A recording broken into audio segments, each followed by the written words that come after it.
हिंदू पंचांग के अंतर्गत प्रत्येक माह की 11वीं तिथि को एकादशी कहा जाता है। एकादशी को भगवान विष्णु को समर्पित तिथि माना जाता है। एक महीने में 2 पक्ष होने के कारण 2 एकादशी होती है, एक शुक्ल पक्ष में तथा दूसरी कृष्ण पक्ष में। इस प्रकार वर्ष में कम से कम 24 एकादशी हो सकती है, परंतु अधिक मास की स्थिति में यह संख्या 26 भी हो सकती है। एकादशी के व्रत का संबंध 3 दिनों की दिनचर्या से है। भक्त उपवास के दिन से एक दिन पहले दोपहर में भोजन लेने के उपरांत शाम का भोजन नहीं ग्रहण करते हैं, ताकि यह सुनिश्चित हो सके कि अगले दिन पेट में कोई अवशिष्ट भोजन न बचा रहे। भक्त एकादशी के दिन उपवास के नियमों का कड़ाई से पालन करते हैं तथा अगले दिन सूर्योदय के बाद ही उपवास समापन करते हैं। एकादशी व्रत के दौरान सभी प्रकार के अनाज का सेवन वर्जित होता है।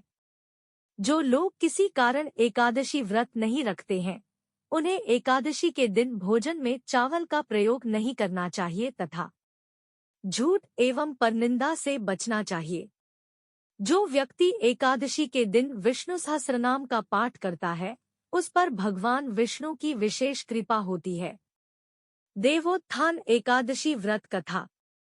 एक राजा के राज्य में सभी लोग एकादशी का व्रत रखते थे।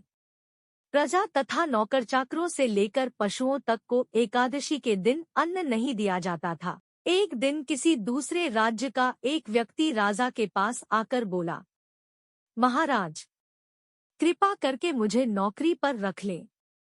तब राजा ने उसके सामने एक शर्त रखी कि ठीक है, रख लेते हैं, किंतु रोज तो तुम्हें खाने को सब कुछ मिलेगा, पर एकादशी को अन्न नहीं मिलेगा।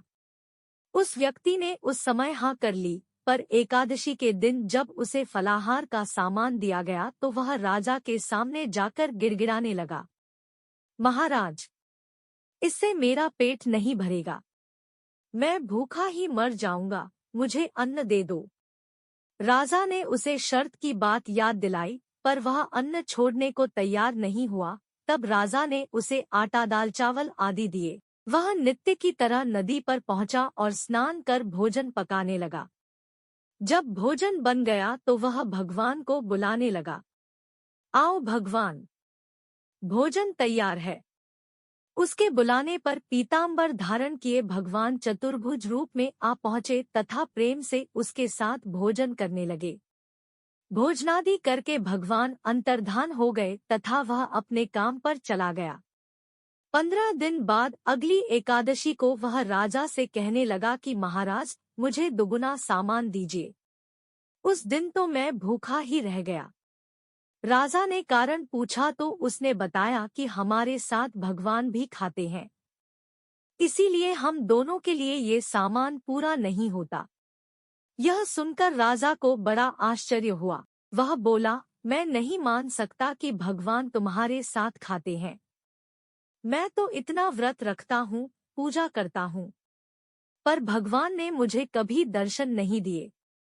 राजा की बात सुनकर वह बोला, महाराज, यदि विश्वास न हो तो साथ चलकर देख ले।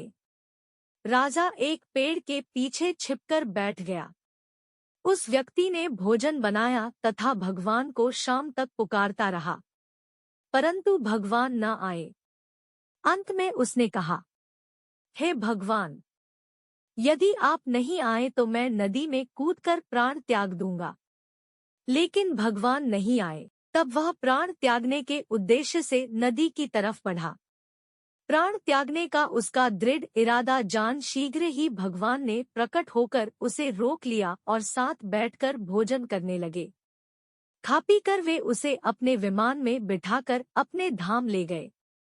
यह देख राजा ने सोचा कि व्रतोपवास से तब तक कोई फायदा नहीं होता जब तक मन शुद्ध न हो।